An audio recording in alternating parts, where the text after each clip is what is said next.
గతంలో రాష్ట్ర చైర్మన్గా సివిల్ సప్లైస్ కార్పొరేషన్కి పనిచేసిన సోదరులు రవీందర్ సింగ్ గారు స్వతహాగా న్యాయవాది, కరీంనగర్ మేయర్గా కూడా చేస్తున్నారు. ఆయన ఒక 15 రోజుల కిందట మొట్టమొదటిసారి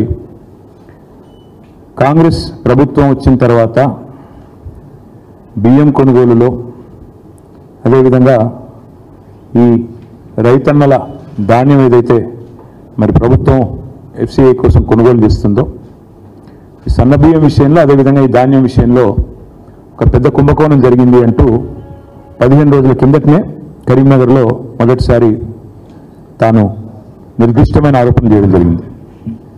ప్రభుత్వం నుంచి ఏ రకమైన స్పందన కూడా ఈ 15 రోజుల్లో రాలేదు.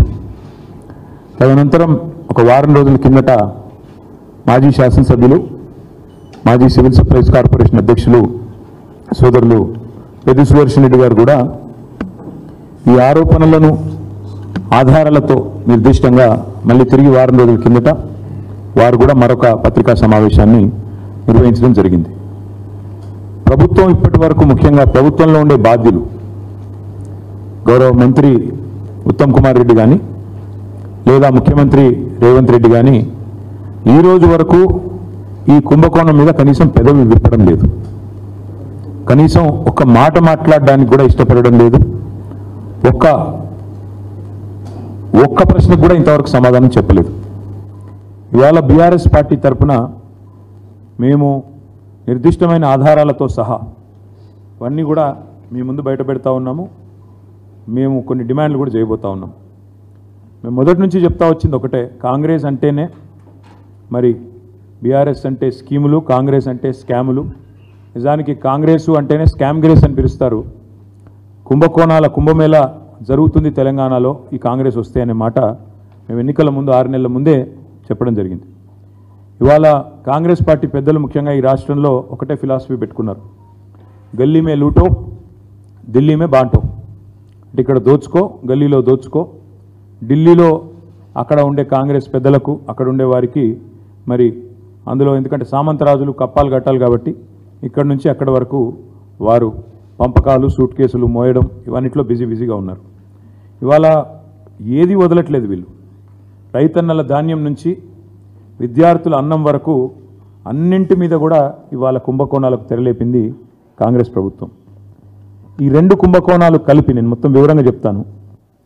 ఇటు రైతులేమో పడిగాపులు పడుతుంటే రోడ్ల మీద ఇంకా ధాన్యం కొనుగోలు పూర్తిగాక అకాల వర్షాలతో సతమతమయ్యి కొనుగోలు కేంద్రాలలో రైతులు కన్నీళ్లు పెట్టుకుంటే, మరొకవైపు ప్రభుత్వం మాత్రం ధాన్యం కొనుగోలు మీద దృష్టి పెట్టకుండా వాళ్ళు చాలా బిజీగా ఈ ధాన్యం కుంభకోణం మీద దృష్టి పెట్టి మరి స్వయంగా ముఖ్యమంత్రి గారి పేషీ నుంచి పౌర సరఫరాల శాఖ డిపార్ట్మెంట్ నుంచే ఈ కుంభకోణం జరిగిందనేది మాకు వస్తున్న ఇన్ఫర్మేషన్. ప్రభుత్వ ఖజానాకు గండి కొట్టడం, కొంతమంది కాంట్రాక్టర్లకు దోచిపెట్టడం, వాళ్ళు వీళ్ళు కలిసి చీకటి దందా చేసి ఒక 1000 కోట్ల రూపాయల కుంభకోణం ఈరోజు నేను నిర్దిష్టంగా చేస్తున్న ఆరోపణ. ఇప్పటికే రాష్ట్రంలో బీ ట్యాక్స్ అని, ఆర్ ట్యాక్స్ అని, ఆర్ఆర్ ట్యాక్స్ అని, యూ ట్యాక్స్ అని రకరకాలుగా ట్యాక్స్ల గురించి వింటా ఉన్నాం, అన్అఫీషియల్ ట్యాక్స్ల గురించి వింటా ఉన్నాం. ఈరోజు ఈ స్కామ్లో మాత్రం కేవలం ఇక్కడ తెలంగాణలోని కాంగ్రెస్ పెద్దలకే కాకుండా ఢిల్లీ పెద్దల దాకా కూడా మరి హస్తం ఉందని చెప్పి మాకున్న సమాచారం. ఇప్పుడు మీకు 2 భాగాలుగా నేను చెప్పాలి. ఈ ప్రభుత్వం ఎట్లా ఉందంటే వ్యవహారము, 2 లక్షల రూపాయల రుణమాఫీ చేసే తెలివి లేదు. మహిళలకు 100 రోజుల్లోనే అన్నీ ఇస్తాం, 6 గ్యారంటీల్లో అన్నీ 100 రోజులు అమలు చేస్తామని పొంకనాలు కొట్టింది ఇదే ప్రభుత్వం. మొదటి రోజే 2 లక్షల రూపాయలు రైతన్నలకు రుణమాఫీ చేస్తామని డైలాగులు కొట్టింది, ఉదరగొట్టింది ఇదే ప్రభుత్వం, ఈ ముఖ్యమంత్రి రేవంత్ రెడ్డి. మహిళలకు 100 రోజుల్లోనే నెలకు 2500, 1,67,00,000 మంది 18 ఏళ్ళు నిండిన ఆడబిడ్డలు ఉన్నారు, వారందరికీ ఇస్తామన్నారు. రాష్ట్రంలో ఉండే 46 లక్షల మంది వృద్ధులకి నెలకి 4,000 రూపాయలు ఇస్తామన్నారు. వృద్ధులు, వితంతువులు అందరూ కలిపి ఆసరా పెన్షన్ లబ్ధిదారులు, వాళ్ళ ఫైలు కదలడం లేదు. రైతులకు రైతు భరోసా అన్నారు, నెలకు 15,000 అన్నారు, ఆ ఫైలు కూడా కదలట్లేదు, దమ్ము లేదు. సంక్షేమ పథకాలతో ప్రభుత్వం ఏదైతే మాట ఇచ్చిందో ప్రజల జేబులు నింపే పని చేతనైతే లేదు. కానీ కాంగ్రెస్ పెద్దలు మాత్రం తమ జేబులు నింపుకోవడంలో మాత్రం చాలా బిజీగా ఉన్నారు. ఈ మొత్తం స్కామ్ను అర్థం చేసుకోవాలంటే 2 భాగాలుగా మీకు చెప్పాలి. మొదటి భాగం ఏంటి అంటే 35 లక్షల మెట్రిక్ టన్నుల ధాన్యం సేకరణ కోసం పిలిచిన గ్లోబల్ టెండర్లు ఏవైతున్నాయో దాని వెనకాల జరిగింది దాదాపుగా 700 నుంచి 750 కోట్ల స్కాము. ఒకవైపు 35 లక్షల టన్నుల ధాన్యం సేకరణ కోసం పిలిచిన గ్లోబల్ టెండర్లు, అది మొదటి స్కామ్. రెండవది మధ్యాహ్న భోజన పథకం కోసం పిల్లలు తినే మధ్యాహ్న భోజనం బల్లల్లో దానికోసం 2,20,000 మెట్రిక్ టన్నుల సన్న బియ్యం కొనుగోళ్ల పేరిట జరిగింది రెండో స్కామ్. దాని విలువ ఒక 300 కోట్లు. రెండు కలిపితే 1,011 కోట్ల కుంభకోణం, 1,100 కోట్ల కుంభకోణానికి తెరలేపింది కాంగ్రెస్ సర్కార్. ఒక మాట మొదటి స్కామ్ గురించి 700 కోట్ల కుంభకోణం గురించి మీకు వివరంగా చెప్పే ప్రయత్నం చేస్తాను. మిల్లర్ల దగ్గర 35 లక్షల మెట్రిక్ టన్నుల ధాన్యాన్ని ఏదైతే సేకరించినామో మా ప్రభుత్వం ఉన్నప్పుడు దాన్ని విక్రయించేందుకు 3 నెలల కిందట రాష్ట్ర ప్రభుత్వ ఆదేశాలతో పౌర సరఫరాల శాఖ సివిల్ సప్లైస్ కార్పొరేషన్ గ్లోబల్ టెండర్ల కహానికి తెరలేపింది. ఇది మేము మా ప్రభుత్వం ఉన్నప్పుడు దాదాపు 7,000 కోట్ల విలువ చేసే ధాన్యం నిల్వల మీద ఈ ప్రభుత్వం కన్నేసింది. అధికారంలోకి వచ్చి 50 రోజులు కాకముందే ఈ దోపిడీకి తెరలేపి జనవరి 25 నాడు కమిటీ వేసేది జనవరి 25, మార్గదర్శకాలు గైడ్లైన్స్ ఇచ్చేది అదే రోజు, టెండర్లు పిలవడం కూడా అదే రోజు. ఎంత వేగంగా, ఎంత వాయువేగంగా, జెట్ స్పీడ్తో ఏ పని కాదు ప్రభుత్వంలో. నెలకు 2,500 మహిళలకు ఇవ్వడానికి టైం లేదు, ఇంత వేగం కనబడదు. 4,000 పెద్ద మనుషులకు ఇవ్వడానికి ఆసరా పెన్షన్లు కనబడదు. రైతులకు రుణమాఫీ చేయడానికి ఈ స్పీడ్ లేదు. కానీ ఈ గ్లోబల్ టెండర్ల కోసం మాత్రం జనవరి 25 రోజే కమిటీ, జనవరి 25 రోజే గైడ్లైన్స్, జనవరి 25 రోజే అదేవిధంగా టెండర్లు కూడా వెంటనే పిలిచినారు. ఇంకా విచిత్రం ఏంటంటే మిల్లర్లు, రాష్ట్రంలో ఉండే రైస్ మిల్లర్లు వాళ్ళు స్వయంగా కన్సెంట్ ఇచ్చినారు. ఆనాడు సివిల్ సప్లైస్ డిపార్ట్మెంట్కి, ఆనాడు కానీ ఈనాడు కానీ 2,100 రూపాయలకు మేము కొనుగోలు చేయడానికి సిద్ధంగా ఉన్నాం అని రాష్ట్రంలో ఉన్న రైస్ మిల్లర్లు ప్రభుత్వానికి వాళ్ళు కన్సెంట్ ఇస్తే, కన్సెంట్ అంటే వాళ్ళ ఉద్దేశం ఇనిషియేటివ్ తీసుకొని మేము తీసుకుంటాం అని వాళ్ళు ఆఫర్ ఇస్తే దాన్ని రిజెక్ట్ చేసి వాళ్ళ మాట వినకుండా గ్లోబల్ టెండర్ల పేరిట కొన్ని ప్రత్యేక నిబంధనలు పెట్టి, ఇంత టర్నోవర్ ఉండాలి, ఇంత టర్నోవర్ ఉండాలని చెప్పి కొన్ని నిబంధనలు పెట్టి వీళ్ళందరూ ఎవరైతే రైస్ మిల్లర్లు పాపం చిన్నవాళ్ళు ఉన్నారో వాళ్ళందరినీ కూడా ఇందులో పక్కకు నెట్టి ఇవాళ గ్లోబల్ టెండర్లను పిలిచి ఈ గ్లోబల్ టెండర్లు 4 కంపెనీలకు వచ్చేటట్టు రింగ్ చేసినారు. కేంద్రీయ Bandar, LG industries, Hindustan company, నాకాఫ్ అనే 4 సంస్థలు దక్కించుకున్నాయి. ఇక్కడ విచిత్రమైన విషయం ఒకటి, 2023 సంవత్సరంలో ఇదే రాష్ట్ర ప్రభుత్వం ఆనాడు అంటే మా గవర్నమెంట్ ఉన్నప్పుడు గురుకులాలలో మరి ఈ కేంద్రీయ బండార్ అనే సంస్థ ఆనాడు ఆశించిన విధంగా వీళ్ళు పనిచేయలేదు, కాంట్రాక్ట్ దక్కించుకున్న తర్వాత వీళ్ళు సరిగా పనిచేయలేదు కాబట్టి ఈ కేంద్రీయ బండార్ అనే సంస్థను బ్లాక్ లిస్ట్ చేసినాం. టెండర్లలో భవిష్యత్తులో పాల్గొనడానికి వీలు లేదు అని వారిని బ్లాక్ లిస్ట్ చేసింది రాష్ట్ర ప్రభుత్వం. కేంద్రీయ బండార్. విచిత్రం ఏంటంటే ఈ ప్రభుత్వం రాగానే ఆ కేంద్రీయ బండార్ అనే సంస్థ ఏదైతే ఉన్నదో దానికోసం రూల్స్ రిలాక్స్ చేసి బ్లాక్ లిస్ట్లో ఉన్నదాన్ని తీసేసి తొలగించి ఇవాళ 4 కంపెనీలకే మొత్తానికి అక్కడ మిల్లర్లు 2,100 రూపాయలకు కొనుగోలు చేస్తామని సుముఖత వ్యక్తం చేసినా వాళ్ళు అల్టిమేట్గా చేసింది ఏంటి అంటే మరి చక్కగా 1,885 నుంచి 2,007 రూపాయలకు, 1,885 నుంచి 2,007 రూపాయలకు ఒక బ్యాండ్ ఫిక్స్ చేసి 4 సంస్థలు కుమ్మక్కై మరి పూర్తి స్థాయిలో 2,100లకు దాదాపు 200 రూపాయలు తగ్గించి మరి కుంభకోణం చేసి ఈ 4 సంస్థలు ఇంక్లూడింగ్ ఒక బ్లాక్ లిస్టెడ్ సంస్థకు కట్టబెట్టిన తర్వాత ఇదిగో ఇది సివిల్ సప్లైస్ కార్పొరేషన్ యొక్క శాఖ యొక్క లెటర్. తర్వాత మన కాంట్రాక్ట్ పొందిన సంస్థలకు పెట్టిన కండిషన్ ఏంటంటే 90 డేస్లో 90 రోజుల్లో ఈ 35 లాక్ మెట్రిక్ టన్స్ని లిఫ్ట్ చేయాలి, ప్రభుత్వానికి 7,500 కోట్ల రూపాయల డబ్బులు కట్టాలి. ఇక్కడ విచిత్రం, చాలా విచిత్రం. ఈ నాలుగు సంస్థలు ఏవైతే గ్లోబల్ టెండర్స్లో పార్టిసిపేట్ చేసి దక్కించుకున్నాయో వాళ్ళ యొక్క విధి విధానాలు, ఆ గైడ్ లైన్స్ ప్రకారం, టెండర్ ప్రకారం విధి విధానం ఏంటంటే కేవలం ఆ ప్యాడీని లిఫ్ట్ చేయాలి అంతే. అంతవరకు వాళ్ళు ఏ లావాదేవీలో కానీ ఇంకో దానిలో కానీ ఇన్వాల్వ్ కావడానికి లేదు. కానీ ఈ నాకాఫ్ అనే సంస్థ చేసింది ఏంటంటే వాళ్ళు చేయవలసింది కేవలం 90 డేస్లో paddy 35 lakh metric tons paddy lift చేసి 7,500 కోట్లు ప్రభుత్వానికి కట్టాలి. వీళ్ళు ఏం చేస్తున్నారు? మిల్లర్లతో నేరుగా ఆర్థికపరమైన లావాదేవీలు, మనీ లాండరింగ్కి పాల్పడ్డారు. ఈ 4 సంస్థలు మనీ లాండరింగ్కి పాల్పడి ఆ రైస్ మిల్లర్లను బెదిరిస్తూ ఇవాళ గోదాముల్లో ఉన్న ధాన్యాన్ని తీసుకొని పోకుండా ఇది వాళ్ళు లావాదేవీలు పాల్పడ్డారనడానికి ఇక వాళ్ళ డైరెక్ట్గా వాళ్ళ కరెస్పాండెన్స్ నాకాఫ్ ఎండి విసిఎన్ మేనేజింగ్ డైరెక్టర్ ఆయన చేస్తున్న లావాదేవీలు ఏమని స్టేట్ మేనేజర్ డైరెక్ట్గా ఫలానా సంస్థలు ఇన్ని డబ్బులు అంటూ ఆయన వాళ్ళ జరిపిన లావాదేవీల యొక్క మరి డీటెయిల్స్ ఇక్కడ ఉన్నాయి. ఇందులో విచిత్రమైన విషయం, వీళ్ళు పాడిందేమో టెండర్ వేసిందేమో 1885 నుంచి 2007 రూపాయలకి. కానీ వీళ్ళు ఏం చేస్తున్నారు? క్వింటాల్కి 2230 రూపాయలు మీరు చెల్లించాల్సిందే అని చెప్పి రాష్ట్రంలో ఉన్న 4,000 మంది రైస్ మిల్లర్లను ఈ కాంట్రాక్ట్ సంస్థలు 4 ఏవైతే గ్లోబల్ టెండర్ దక్కించుకున్నాయో బ్లాక్మెయిల్ చేస్తూ ఉన్నాయి. ఎందుకు చేయాలా, మీకు ఎందుకు ఇవ్వాలా 2230 అంటే వాళ్ళు చెప్పే కారణాలు చాలా విచిత్రంగా ఉంది. ఒకటి, జలసౌదలో ఒక మీటింగ్ జరిగింది. ఉత్తమ్ కుమార్ రెడ్డి గారి నేతృత్వంలో లేదా వాళ్ళ శాఖ నేతృత్వంలో ఒక మీటింగ్ జరిగింది. అందులో అనధికారికంగా ఒక MOU కుదుర్చుకున్నారంట. ఏమని? ఇక్కడ 2007 రూపాయలకి వేసినా 1885 నుంచి 2007 రూపాయలకే కోట్ చేసినా ఇంకొక 223 రూపాయలు ఎక్కువ ఖర్చు, ఎక్కువ డబ్బులు ఇవ్వాల్సిందే. ఎందుకంటే సీఎం పేషీకి ఖర్చు అయింది, ఢిల్లీకి పోవాలి, ఎలక్షన్స్ ఉన్నాయి, కాబట్టి క్వింటాలకు 150 రూపాయల నుంచి 223 రూపాయలు అదనంగా చెల్లించి తీరాలే అని ఒత్తిడి చేస్తూ, మీరు ఒకవేళ కనుక సహకరించకపోతే మీ మీద విజిలెన్స్ దాడులు జరుగుతాయి, GST దాడులు జరుగుతాయంటూ ఇవాళ రాష్ట్రంలోని రైస్ మిల్లర్లను ఈ 4 సంస్థలు మరి భయభ్రాంతులకు గురి చేస్తూ ఉన్నారు. ఇంకొక బంపర్ ఆఫర్ కూడా ఇస్తున్నారు. మీరు కనుక మేము చెప్పినట్టు క్వింటాల్కు 223 రూపాయలు ఎక్స్ట్రా ఇస్తే మేము ధాన్యం లిఫ్ట్ చేయకపోయినా చేసినట్టు మేము కాగితాలు సృష్టిస్తాం, మేము చూసుకుంటాం అని చెప్పి వాళ్ళు క్లియరెన్స్ కూడా ఇస్తామని చెప్పి బంపర్ ఆఫర్లు ఇస్తూ ఉన్నారు ఈ 4 సంస్థలు.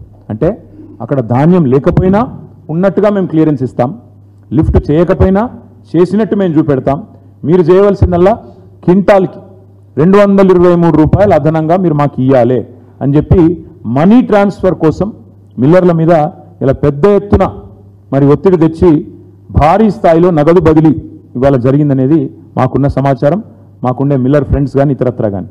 దాదాపు 35 లక్షల మెట్రిక్ టన్నులు ఇంటూ 223 రూపాయలు, 35 లక్షల మెట్రిక్ టన్నులు ఇంటూ 223 రూపీస్ వేసుకుంటే యావరేజ్గా 200 వేసుకోండి, 185 223 అనే గందరగోళం లెక్క పక్కన పెడితే 35 లక్షలు ఇంటూ 20 200, 700 కోట్ల అదనపు డబ్బులు, అదనపు క్యాష్ మనీ లాండరింగ్ ద్వారా ఈ సంస్థలు మిల్లర్ల దగ్గర వసూలు చేస్తూ ఉన్నాయి. అసలు నిజానికి ఈ కాంట్రాక్ట్ పొందిన 4 సంస్థలు చేయాల్సిన పని ఏంటి? కేవలం ధాన్యం లిఫ్ట్ చేయాలి, 90 రోజుల్లో పూర్తి చేయాలి, చేయకపోతే ప్రభుత్వానికి ఏ కారణం చేయలేదో చెప్పాలి, డబ్బులు కట్టాలి, 7,500 కోట్లు కట్టాలి. కానీ వీళ్ళు ఏం చేస్తున్నారు?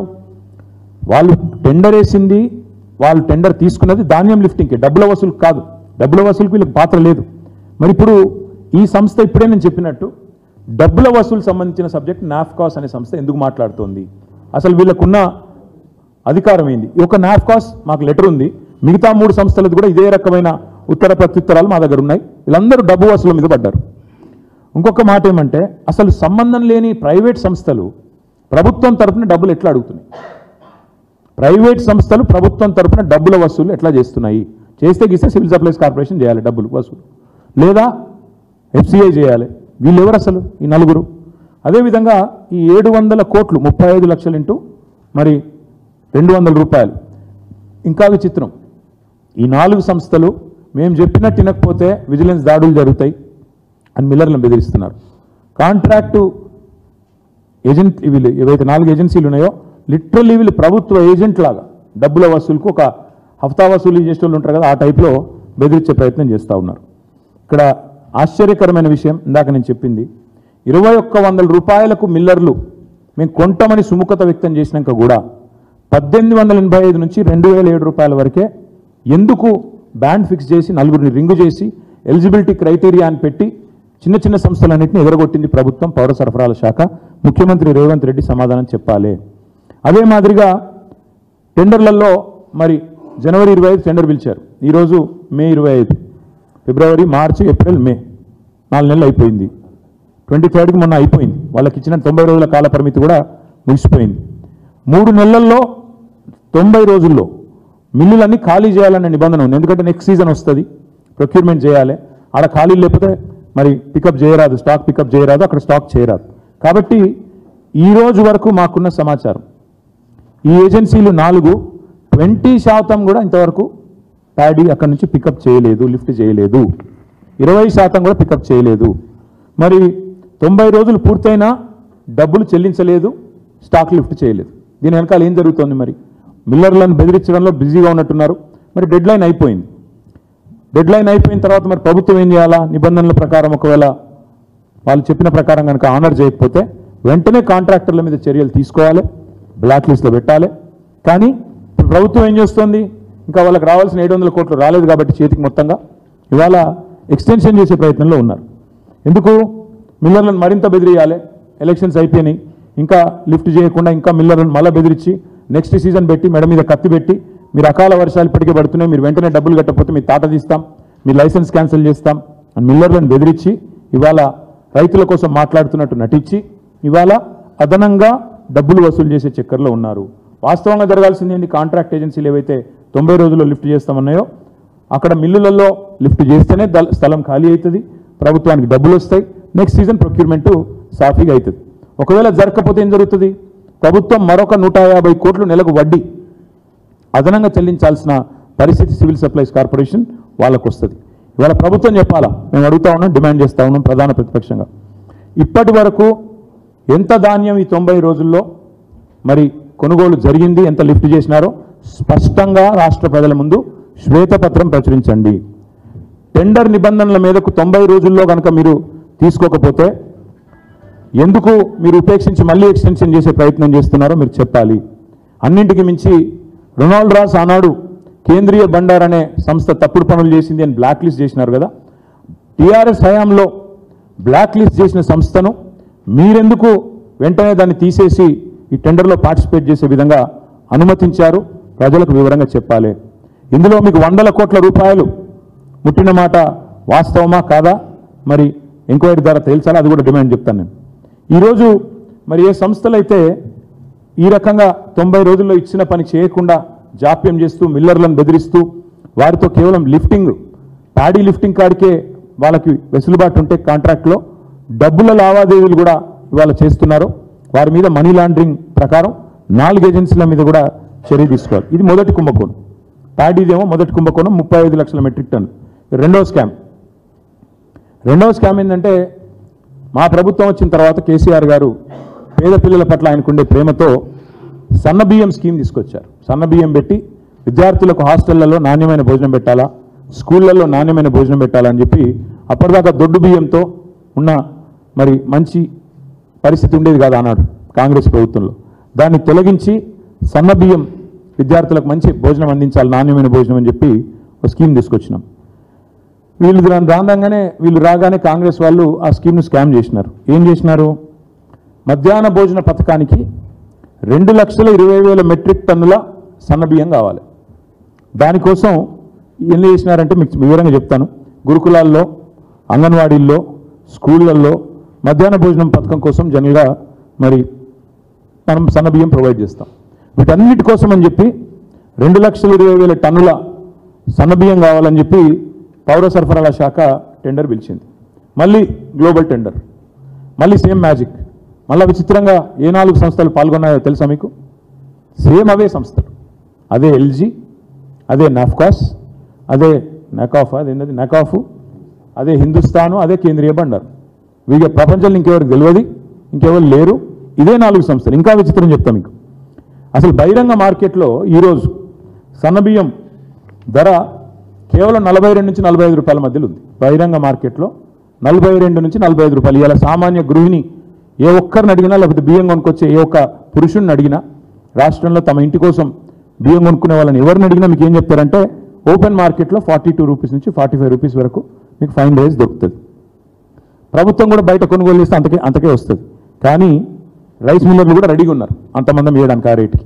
కానీ బహిరంగ మార్కెట్ను పక్కకు పెట్టి బయట కొనుగోలు చేసే అవకాశం పక్కకు పెట్టి మిల్లర్లు ఇవ్వడానుకుంటే కూడా రెడీగా ఉంటే దాన్ని పక్కకు పెట్టి టెండర్ పిలిచారు. మళ్ళీ అదే 4 సంస్థలు కొటేషన్లు కూడా ఎంత బాగా చేసుకున్నారంటే ప్లానింగు 57 రూపాయలు ఒక ఆయన, మిగతా ముగ్గురు కూడబలుక్కుని 56 రూపాయలు 90 పైసలు. బాటా డిస్కౌంట్ ఉంటుంది చూడండి ఆ టైంలో 57 రూపాయలు 56, 90 ముగ్గురు అంత మంచి కూడబలుకొని ఒక దగ్గర కూర్చొని రాసుకున్నట్టు 57, 56, 90, 56, 90, 56, 90 నలుగురు కలిసిండ్రు, కోడ్ చేసిండ్రు. మరి యాదృచ్ఛికమైతే ఇంతకు మించిన మ్యాజిక్ ఇంకోటి ఉండదు నాకు తెలిసి. ఇంత యాదృచ్ఛికంగా 3 సంస్థలు కలబడ్డట్టు బయట మార్కెట్లో 42 రూపాయలకు దొరుకుతుంటే 45 రూపాయలు దొరుకుతుంటే వాళ్ళు 50 కోట్ చేయొచ్చు, వాళ్ళు 48 కోట్ చేయొచ్చు, వాళ్ళు 47 కోట్ చేయొచ్చు. అట కాదు, ఒకరు 57, మిగతా ముగ్గురు 56 రూపాయల 90 పైసలు స్పష్టంగా కోట్ చేసి అల్టిమేట్గా ఏం చేసినారు, ఇందులో కిలోకు 15 రూపాయలు అదనం. అంటే బయట మార్కెట్లో 42 రూపాయలు ఉంటే 57 రూపాయలకు టెండర్ ఫైనల్ చేసిండ్రు. ఆర్డర్ ఏదది ఇదే కదా, ఇగో ఇది ఫైనల్ చేసిన ఆర్డరు. ఇది సివిల్ సప్లై శాఖ ఇచ్చిన ఆర్డర్. 57 రూపాయలకు ఫైనల్ చేసిన టెండరు. ఎల్జీ అనే సంస్థకు 57, మిగతా ముగ్గురికి 56, 90 చొప్పున. ఏం జరిగింది ఇక్కడ, 2,20,000 టన్నులు ఇంటూ 15 రూపాయలు అదనం. రౌండ్ ఆఫ్ చేస్తే ఇది కూడా మళ్ళీ 300 కోట్ల కథ. అంటే అందులో 700 నుంచి 750 కోట్లు, ఇందులో ఒక 300 కోట్లు. అంటే ఎంత మొత్తం కలిపి 1,100-1,100 కోట్ల కుంభకోణం. ఇక్కడ ఇంకా విచిత్రమైన విషయం ఒకటి చెప్తాను మీకు. ఈ సన్న బియ్యం కొనుగోలు విషయంలో ఎవ్రీ ఇయర్ సివిల్ సప్లైస్ డిపార్ట్మెంటే మన రాష్ట్రంలోని రైతుల నుంచి ఎఫ్సిఐకి మనం ఇక్కడ కొంటాం, కొని తర్వాత ఎఫ్సిఐకి అమ్ముతాం. ఎఫ్సిఐకి మనం ఎవ్రీ ఇయర్ ఇక్కడ రాష్ట్ర రైతుల దగ్గర సేకరించిన ధాన్యం నుంచే దొడ్డు బియ్యం కొంటాం, అదే దొడ్డు వడ్లు కొంటాం, దొడ్డు రకాలు, సన్న రకాలు కొంటాం. ఆల్రెడీ మన రాష్ట్రంలో మా ప్రభుత్వం ఉన్నప్పుడే సివిల్ సప్లైస్ సంస్థ ఏదైతే 35 లక్షల మెట్రిక్ టన్నుల కథ చెప్పినా కదా ఇప్పటిదాకా నేను, అందులోనే 1.6 lakh టన్స్ సన్నధాన్యం ఉంది. 1.6 lakh టన్స్ కొత్తగా నువ్వు బయట కొనాల్సిన అవసరమే లేదు. అది ఆల్రెడీ నీ దగ్గరే ఉంది స్టాక్. నువ్వు దాన్ని పక్కకు పెట్టి దాన్ని మిల్లింగ్ చేయించుకొని అది మన సివిల్ సప్లైస్ డిపార్ట్మెంట్కి ఇస్తే, అది మన స్కూల్స్ డిపార్ట్మెంట్కి ఇచ్చేస్తే, ఎడ్యుకేషన్కు వెల్ఫేర్కి ఇచ్చేస్తే నువ్వు బయట కొనాల్సింది ఎంత అప్పుడు కేవలం 60,000 టన్నులు. కానీ వీళ్ళు ఏం చేసిండ్రు, 1.6 lakh టన్స్ రెడీగా నీ దగ్గరే స్టాక్ ఉన్నా దాన్ని పక్కకు పెట్టి దాన్నేమో 22 రూపాయలకు అమ్ముతారు. 22 రూపాయలు 59 పైసలకు దాన్ని అమ్ముతారు. బియ్యాన్ని కాదు, ధాన్యాన్ని.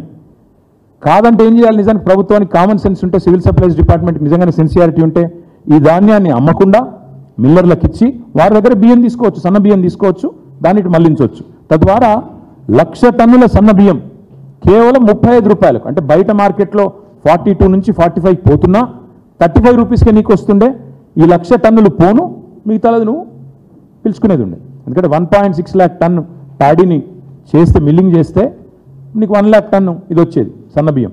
అది పోను ఇంకొక 1 lakh టన్స్ పిలిస్తే సరిపోయేది. కానీ వీళ్ళు ఏం చేసినారు, ఆ ధాన్యాన్ని తక్కువ కమ్మి సన్న బియ్యం కోసం ఏమో ఎక్కువ ధరకు పంపి. నేను అందుకే అంటున్నా, మెడకాయమి తలకాయని వాడు ఎవడన్నా పని చేస్తాడా? నిజంగా ఆలోచన ఉన్నవాడు కానీ, ప్రభుత్వ సొమ్ము విషయంలో పట్టింపు ఉన్నవాడు కానీ ఎవరైనా చేస్తారా? దీన్ని బట్టి మనకు అర్థమయ్యేది ఏంటంటే, కాంట్రాక్ట్ సంస్థలతో కాంగ్రెస్ పెద్దలు బాగా మంచి మిలాఖాత్ అయ్యి బ్రహ్మాండంగా ఇవాళ వాళ్ళు వీళ్ళు అంతా బదులుకొని మిల్లర్ల మెడ మీద కత్తిపెట్టి, ఇంకోవైపు రాష్ట్ర రైతాంగం మీద లేని ప్రేమను నటిస్తూ బ్రహ్మాండంగా 1,100 కోట్ల రూపాయల కుంభకోణానికి ఈ 2 స్కామ్ల రూపంలో వారు తెరలిప్పడం జరిగింది. లేకపోతే బ్లాక్ లిస్ట్ అయిన సంస్థల్ని బలవంతంగా తెచ్చుడేందుకు, మిల్లర్లు బయట 2100 కొంటమని చెప్పంగా మీరు 1885 నుంచి 2007కే బ్యాన్ ఫిక్స్ చేసేందుకు, బయట బహిరంగ మార్కెట్లో 42 నుంచి 45 రూపాయలకు సన్నబియ్యం దొరుకుతుంటే మీరు 57 రూపాయలు కొనుడేంది? ఇవన్నీ చూస్తుంటే మరి మీకు డౌట్ రావచ్చు, మరి మీరేం చేసిండ్రు, మీ ప్రభుత్వ హయాంలో మీరు ఎట్లా నడిపినారో మీరు అడగవచ్చు. మా ఇద్దరు కార్పొరేషన్ చైర్మన్లు కూడా ఉన్నారు, వాళ్ళ సాక్షిగా చెప్తా ఉన్నాం. పేద విద్యార్థులకు సన్నబియ్యంతో కడుపు నింపే కార్యక్రమాన్ని మేము తీసుకొచ్చినాక ఏం చేసినాం, మేము ఆనాడు పౌర సరఫరాల శాఖ మీద ఆర్థిక భారం పడకుండా బీఆర్ఎస్ సర్కార్ ఆనాడు చర్యలు తీసుకుంది. ఏం చేసేది, మేము ప్రభుత్వం కొనుగోలు చేసిన ధాన్యంలోనే మేము సన్నధాన్యాన్ని సిఎంఆర్ కింద ఎఫ్సిఐకి ఇవ్వకుండా రాష్ట్ర కోటా కింద మేము వాడుకొని దాన్ని మళ్ళీ స్కూళ్ళకి వెల్ఫేర్ డిపార్ట్మెంట్స్కి ఇప్పుడు నేను చెప్పినట్టు తక్కువ ధరకి ఇచ్చేది. ఆ బియ్యాన్ని గురుకులాలకు ఇతర సంస్థలకు మేము ఇచ్చేది. ఒకవేళ సన్నధాన్యం కనుక తక్కువ వస్తే దొడ్డు ధాన్యాన్ని మిల్లర్లకు ఇచ్చి క్వింటాల్కు 140 రూపాయలు అదనంగా ఇచ్చేది మేము, అంతే. ఇచ్చి తద్వారా డబ్బులు సేవ్ చేసే ప్రయత్నం మేము ఎందుకంటే ఎక్స్చెకర్ మనీ కాబట్టి ఆ రకంగా పౌర సరఫరాల సంస్థ మీద భారం పడకుండా తీసుకున్నాం. కానీ కాంగ్రెస్ ఏం చేసింది? సివిల్ సప్లైస్ కార్పొరేషన్ ఇవాళ ఒక కామధేనువుగా కల్పతరువుగా మార్చుకొని 1100 కోట్ల రూపాయలు ఇవాళ కుంభకోణానికి తెరలేపింది. ఈ విషయం మొత్తంలో మా అనుమానం అయితే ముఖ్యమంత్రి రేవంత్ రెడ్డి గారి కార్యాలయం ఆయన అనుమతి లేకుండా, ఎందుకంటే శివుడు ఆజ్ఞ లేనిది సీమ గుట్టదంటారు. ఇవాళ రేవంత్ రెడ్డి పాత్ర లేనిది, రేవంత్ రెడ్డి ఆజ్ఞ లేనిది ఉత్తమ్ కుమార్ రెడ్డి గారు అది చేస్తారని నేనైతే అనుకోను. తప్పకుండా మరి ఢిల్లీ పెద్దల నుంచి రాష్ట్ర ముఖ్యమంత్రి నుంచి పౌర సరఫరాల శాఖ దాకా అందరి పాత్ర కూడా ఇందులో ఉంది. ఇందులో అనుమానం ఏమీ లేదు. ఎందుకంటే బహిరంగ మార్కెట్ 42 రూపాయలు దొరికేదాన్ని 57 రూపాయలు కొన్నారంటేనే దాని వెనక మతలబ్ ఏదో ఉందన్నది ఎవరికైనా కూడా అర్థమవుతుంది. ఇంకా ఇలా అన్నిటికన్నా విచిత్రమైన విషయం ఏంటంటే ఈ మొత్తం వ్యవహారంలో బీజేపీ వాళ్ళ పాత్ర ఇంకా విడ్డూరంగా ఉంది. అసలు గవర్నమెంట్ ఆఫ్ ఇండియా వల్ల బీజేపీ నడుపుతోంది. ఎఫ్సిఐ అనేది గవర్నమెంట్ ఆఫ్ ఇండియా సంస్థ. ఎంఎస్పీ నిర్ధారించేది వాళ్ళే, అల్టిమేట్గా సివిల్ సప్లైస్ కార్పొరేషన్ నుంచి కొనుగోలు చేసేది వారే, అన్నీ చేసేది వారే. చాలా వాళ్ళ వాదన, వాళ్ళ వ్యవహారము చాలా అనుమానాస్పదంగా ఉంది. ఈ వ్యవహారం మొత్తం ఎఫ్సిఐ ఆధీనంలోనే ఉంది. ఫుడ్ కార్పొరేషన్ ఆఫ్ ఇండియా పూర్తి అధికారం ఉంది ఫుడ్ కార్పొరేషన్ ఆఫ్ ఇండియా. ఎందుకంటే అల్టిమేట్గా వాళ్ళే కదా కొనుగోలు చేసేది, వాళ్ళే సివిల్ సప్లైస్ కార్పొరేషన్కు ధాన్యం తీసుకొని డబ్బులు ఇచ్చేది ఎఫ్సిఐ. ఎంత మొత్తం లావాదేవీల ఆడిటింగు, మానిటరింగు, ఎంఎస్పీ ఫిక్సేషను మొత్తం చేసేది FCI. Central food consumer department government of ఇండియాలో ఏజెన్సీ ఎఫ్సిఐ. మరి ఈరోజు ఎంఎస్పీ ఆపరేషన్స్ అన్నీ కూడా ఆ సంస్థ కిందే ఉంటాయి. ఇక్కడ విచిత్రం ఏంటంటే వాళ్ళ పార్టీ శాసనసభ పక్ష నేతనేమో ఇక్కడ గొంతు చించుకుంటున్నాడు. ఏదో తప్పు జరిగిపోయింది, కుంభకోణం జరిగిపోయిందని 15 రోజుల నుంచి మొత్తుకుంటున్నాడు ఆయన. కానీ ఎఫ్సిఐ ఇంతవరకు నిమ్మకు నీరెత్తినట్టుంది. ఇంతవరకు ఒక మాట కానీ పలుకు కానీ డబ్బులు తాను కట్టే విషయం కూడా మరి ఇంతవరకు తనకు పట్టనట్టుగా సొంత పార్టీ నేతలు ఇక్కడ గొంతు చించుకుంటున్నా కేంద్ర ప్రభుత్వ స్పందన లేదు అంటే ఇందులో ఏదో ఉంది మతలబ్ అనేది మేము కూడా అనుకుంటా ఉన్నాం. మేము అందుకే నిర్దిష్టంగా ఈ రాష్ట్ర ప్రభుత్వాన్ని, కేంద్ర ప్రభుత్వాన్ని కొన్ని డిమాండ్స్ పెడుతున్నాం. 90 రోజుల్లోగా ధాన్యాన్ని లిఫ్ట్ చేయని ఏజెన్సీస్ ఏవైతే ఉన్నాయో వాటి మీద వెంటనే చర్య తీసుకోవాలి, బ్లాక్ లిస్ట్ చేయాలి, ప్రజలకు చెప్పాలి. అసలు మీరు టెండర్ ఎందుకు పిలిచి మిల్లర్లు కొంటానగా ఇట్లా ఎందుకు చేసిండ్రు, ఇదంతా కూడా శ్వేతపత్రం ప్రచురించాలి అనేది నెంబర్ 1 డిమాండ్. మా ప్రభుత్వంలో గతంలో టెండర్ పిలిచినా తక్కువ రేట్ వస్తే వెంటనే రద్దు చేసినాం. ఎందుకంటే 2100 కంటే తక్కువ వస్తే ఏం లాభం ప్రభుత్వానికి, ఆల్రెడీ మిల్లర్లే కొంతందుకు రెడీగా ఉన్నారు అనే ఆలోచనతో టెండరే రద్దు చేసినాం మేము. అంతకంటే తక్కువ ధర వచ్చినా 2100 కంటే తక్కువ ధర వచ్చినా ఎందుకు టెండర్ ఆమోదించినారు, ఎందుకు బ్లాక్ లిస్ట్ చేసిన సంస్థలను ప్రత్యేకంగా మినహాయింపు ఎందుకు ఇచ్చినారు ప్రభుత్వం చెప్పాలి. అదేవిధంగా ఇప్పుడు ఎక్స్టెన్షన్ ఇద్దామని మళ్ళీ ప్రయత్నం చేస్తూ ఉన్నారు. 90 డేస్లో లిఫ్టింగ్ జరగలేదు, 20% జరిగింది, మళ్ళీ ఎక్స్టెన్షన్ ఇద్దామని చేస్తూ ఉన్నారు. దాని విషయంలో వెంటనే ఎక్స్టెన్షన్ ఇవ్వకుండా మీరు ఈ టెండర్ని రద్దు చేయాలని చెప్పి కూడా ఈ కాంట్రాక్ట్ ఏజెన్సీల వ్యవహారాన్ని బయటపెట్టాలని చెప్పి కూడా రాష్ట్ర ప్రభుత్వాన్ని మేము డిమాండ్ చేస్తూ ఉన్నాం. అదేవిధంగా ఇప్పటిదాకా ఏజెన్సీలు వాళ్ళు కేవలం వాళ్ళ బాధ్యత లిఫ్టింగ్ మాత్రమే, ప్యాడీ లిఫ్టింగ్ మాత్రమే, కానీ వాళ్ళు డబ్బుల వసూల్లో ఉన్నారు. ఏ రకంగా మీరు ఇది అలౌ చేశారు, ఇది వెంటనే రాష్ట్ర ప్రభుత్వం వివరణ ఇవ్వాలి. ఎఫ్సిఐ కూడా ఈ విషయంలో అవసరమైతే ఈడీకి కంప్లైంట్ చేయాలి. మనీ లాండరింగ్ జరిగింది, ఎఫ్సిఐ స్వయంగా ఇందులో ఇంటర్వ్యూన్ కావాలి. మీ పార్టీ ఎమ్మెల్యేనే చెప్తా ఉన్నాడు, బీజేపీ ఎమ్మెల్యే ఇక్కడ శాసనసభ పక్ష నేత మనీ లాండరింగ్ జరిగిందని చెప్తున్నాడు. మరి మీరెందుకు పలకట్లేదు? ఆడిటింగ్, మానిటరింగ్ మొత్తం ఎఫ్సిఐ బాధ్యత, ఎందుకు ఎఫ్సిఐ స్పందించట్లేదు? వెంటనే ఈ ఏజెన్సీల మీద వాళ్ళు చేసిన లావాదేవీల మీద ఎఫ్సిఐ అవసరమైతే నేరుగా ఈడీకి ఎఫ్సిఐ ఫిర్యాదు చేయాలి. ధాన్యం లిఫ్ట్ చేయకుండా 2230 రూపాయల చొప్పున చెల్లించాలని చెప్పి రైస్ మిల్లర్లను వేధిస్తున్న వ్యవహారం, మనీ లాండరింగ్ ఏదైతుందో ఇది పెద్ద కుంభకోణం. ఈ విషయంలో ఎఫ్సిఐ, నేను చెప్పేది మేము మీరు కాదు, FCI should reach out to ED, FCI should complaint to CBI because all of them are government of India agencies. They should complain, they should request enforcement directorate to look into money laundering here. తప్పకుండా కేంద్ర ప్రభుత్వ ఆధీనంలోని FCI స్పందించాలి, లేకపోతే BJP మీద కూడా మాకు అనుమానం ఉందని చెప్పి కూడా నేను విజ్ఞప్తి చేస్తా ఉన్నా. ఈరోజు ప్రతి దానికి ముఖ్యమంత్రి గారు గతంలో గొంతు చించుకుంటుండే అన్నాడు పిసిసి ప్రెసిడెంట్గా. ఈ కుంభకోణం, ఆ కుంభకోణం, సెక్రటేరియట్ కింద 10,000 కోట్లు, అక్కడ ఓ 10,000 కోట్లు, ఇక్కడో 10,000 కోట్లు, నోరు ఎక్కడ ఎంత ఉంటే అంత. ఔటర్ రింగ్ రోడ్లో 10,000 కోట్లు, కోకాపేట భూముల్లో 10,000 కోట్లు, సెక్రటేరియట్లో 10,000 కోట్లు, కోవిడ్లో 10,000 కోట్లు అంటూ నోటికి వచ్చినట్టు నోరు బారేసుకుంటుండే పీసీసీ ప్రెసిడెంట్. మరి వాళ్ళు నేను రేవంత్ రెడ్డిని అడుగుతా ఉన్నా, నీకు చిత్తశుద్ధి ఉంటే ఈ విషయం మీద సిట్టింగ్ జడ్జితో ఎంక్వైరీ.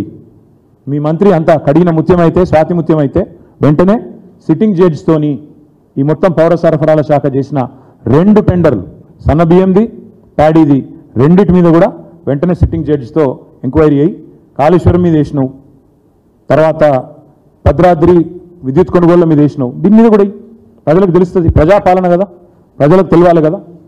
తప్పకుండా సిట్టింగ్ జడ్జితో మీ సంగతి, మీ ఉత్తమ్ కుమార్ రెడ్డి సంగతి మొత్తం తెలిసిపోతుంది. ఇంకొక మాట చివరిగా, ఒకవేళ ఇటు FCI స్పందించకపోయినా, రాష్ట్ర ప్రభుత్వం స్పందించకపోయినా మేము మాత్రం వదిలిపెట్టాం. పక్కాగా మేము కూడా ఆధారాలతో సహా ఇప్పుడు నేను చెప్పిన అన్నిటినీ కూడా క్రోడీకరించి న్యాయస్థానాలను ఆశ్రయిస్తాం, న్యాయ పోరాటము చేస్తాము, ఏజెన్సీల దగ్గరికి మేము కూడా పోతాం. తప్పకుండా మా ప్రభుత్వం ఉన్నప్పుడు ఎంత పారదర్శకంగా వ్యవహారం నడిపినామో అది కూడా ప్రజల ముందు పెడుతున్నాం. అదే మాదిరిగా ఈ ప్రభుత్వం వచ్చినాక, కాంగ్రెస్ ప్రభుత్వం వచ్చినాక చేస్తున్న కుంభకోణాన్ని కూడా వివరంగా ఆధారాలతో సహా ప్రజల ముందు పెడతాము, ఏజెన్సీల ముందు పెడతాము, న్యాయస్థానాలకి పోతాము. తప్పకుండా ప్రజాక్షేత్రంలో వీళ్ళని వదిలిపెట్టాం. I demand once again, Food Corporation of India should immediately order or ask for an inquiry through Enforcement Directorate and CBI into the money laundering that has happened by way of these 4 agencies that have coerced, that have threatened, that have indulged in extreme money laundering to the tune of almost 700 to 800 crores in the form of paddy procurement and another 300 crores in the form of fine rice procurement in state of Telangana. రెండింటి విషయంలో, ఎందుకంటే ultimate agency is FCI, they should come in, they should step in, seek an inquiry. If they don't do it, we will certainly challenge the entire process in a court of law. We will go and knock on the doors of agencies ourselves, and we also demand state government. నేను కడిగిన ముత్యం, స్వాతి ముత్యం అని చెప్పుకునే Revanth Reddy order చేయాలి వెంటనే sitting జడ్జితో ఈ పౌర సరఫరాల శాఖ మీద వెంటనే ఎంక్వైరీ ఆదేశించాలని చెప్పి కూడా మా పార్టీ తరఫున డిమాండ్ చేస్తాం. Thank you.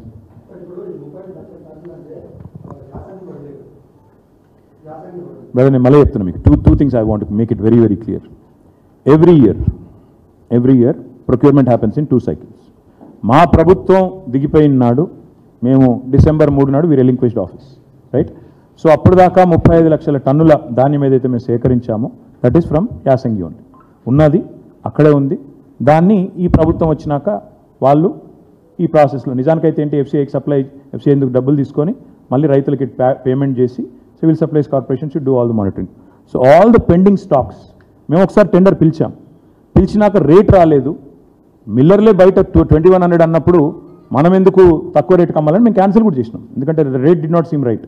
ఈ ప్రభుత్వం ఏం చేసింది, ఎగ్జాక్ట్గా అదే క్వాంటిటీని 1785 నుంచి 1885 నుంచి 2007 రూపాయల మధ్యన బ్యాండ్ ఫిక్స్ చేసి 4 ఏజెన్సీలకు కట్టబెట్టి.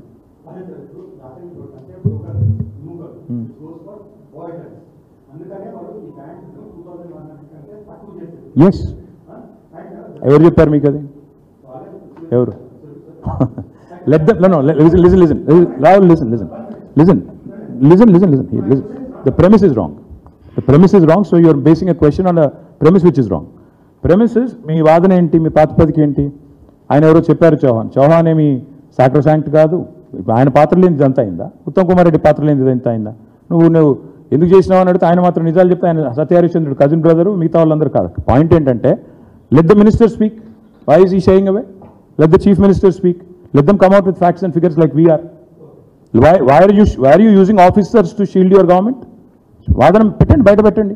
So that 2230 includes milling charges.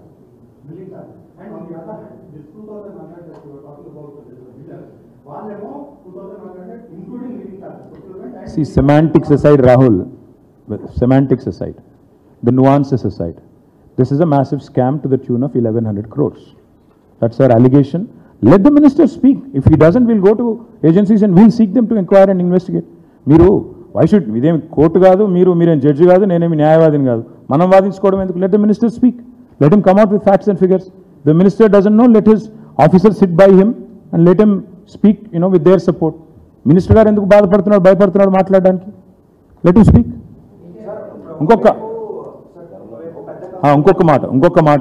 మాట ఫుడ్ గ్రెయిన్స్ యాక్ట్ ఒకటి ఉంది.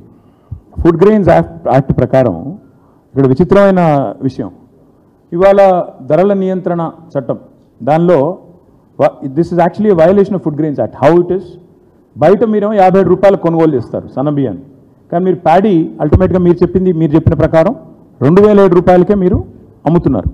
2007 రూపాయలకు ప్యాడీ కొంటారు మీరు, మళ్ళీ రైస్ మీరే నిత్యావసర వస్తువుల ధరల నియంత్రణ చట్టాన్ని అతిక్రమిస్తూ 57 రూపాయలకు సన్న బియ్యం కొంటున్నారు. This is also violation of an act which the government should know about.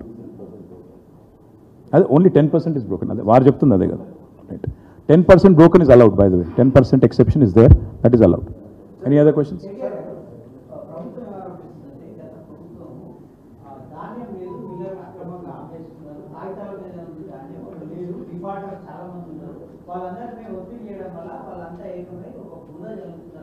అప్పుడు టెండర్ ఎందుకు పిలిచారు మరి? ఇవన్నీ ప్రభుత్వానికి ముందే తెలిసి టెండర్ ఎందుకు పిలిచారు? వాళ్ళు అవలగల వీళ్ళు అవలగల, పిలిచినోడు అవలగాడా లేకపోతే అట్లా చెప్పేటోడు అవలగాడా? ఎవరు అంటే లేని ధాన్యం కోసం టెండర్ పిలిచిన ప్రభుత్వాన్ని ఏమనాలి మేము? సార్, ఇప్పుడు ఒకవైపు స్వయం ముఖ్యమంత్రి రేవంత్ రెడ్డి గారే మిల్లర్స్ ఎంఎస్పీ కన్నా తక్కువ రేట్కి ప్రొక్యూర్ చేసే వాళ్ళ మీద ఉప్పు పాదం మోపుతాము, ఎన్ఫోర్స్ చేస్తాము అనేది వాళ్ళు అంటున్నారు. మోపమని రాదు పాదం. మరి ఇప్పుడు దీని మీద ఒక సిట్టింగ్ జడ్జిని కాదు బ్రదర్, సిట్టింగ్ జడ్జిని సిట్టింగ్ జడ్జిని ఏమను, అన్ని విషయాలు బయటకు వస్తాయి కదా. కుంభకోణం జరిగిందా లేదా, జరిగింది ఏంటి, మేము నిర్దిష్టమైన ఆరోపణ చేస్తున్నాం బ్రదర్. 2100 రేస్కి రైస్ మిల్లర్లు రెడీగా ఉండగా, 21 రూపీస్కి 2100కి రెడీగా ఉండగా నువ్వు నలుగురికి అప్పచెప్పి టర్న్ ఓవర్ అనే క్రైటీరియా పెట్టి నలుగురికే వచ్చేటట్టు చేసి 800 కోట్లు మా సోదరుడు చెప్పినాడు, లేని బియ్యంకు టెండర్ పిలిచినాడు అనుకుంటుర్రు అన్నాడు. మిల్లర్లు మా ద్వారా మాట్లాడిపిస్తుండ్రు అని అన్నాడట. మరి లేని బియ్యంకి ఎవడన్నా అవలగా టెండర్ పెడతాడా? ఇది ప్రభుత్వం అయితే ఇంకో ఇదా? కాబట్టి లెట్ ద ఫ్యాక్ట్స్, మీరు అన్నది వాస్తవం అయితే బ్రదర్, అది కూడా రాని సిట్టింగ్ జడ్జ్ విచారణలో అది కూడా బయటికి రాని. లేని బియ్యానికి లేని వడ్లకు టెండర్ పెట్టిన అద్భుతమైన ప్రభుత్వం ఇది అనే విషయం బయటికి రాని. మేమెందుకు వద్దంటాం? ఇంకొక మాట, లేని వడ్లకు టెండర్ పెట్టిన మాట వాస్తవం అయితే మరి డబ్బులు వసూలు చేసిన మాట కూడా వాస్తవమే కదా. ఆ లెక్కనైతే 223 రూపాయలు అని అదనంగా పెట్టుకున్న మార్జిన్ ఏదైతే పెట్టుకున్నారో, జలసౌదలో జరిగిన అనధికారిక మీటింగు, అందులో ఒప్పందాలు, ఎంఓయూలు, స్టాంప్ పేపర్ల మీద సంతకాలు ఇవన్నీ వస్తాయి, టైంకి బయటకు వస్తాయి. సిట్టింగ్ జడ్జితో విచారణ జరిపించమనండి, లేదా Enforcement Directorate or CBI enter అయితే ఆటోమేటిక్గా అన్ని అనధికారిక ఒప్పందాలు, స్టాంప్ పేపర్లు, జలసౌద మీటింగులు, అందులో పాల్గొన్నవారు పిలిచిన నలుగురిని మాట్లాడితే అన్ని బయటకు వస్తాయి. ఇలా సిగ్గుపడేది ఏముంది? ప్రజాపాలన కదా, మరి ప్రజలకు పారదర్శకంగా అన్ని విషయాలు చెప్పాలి కదా. Thank you.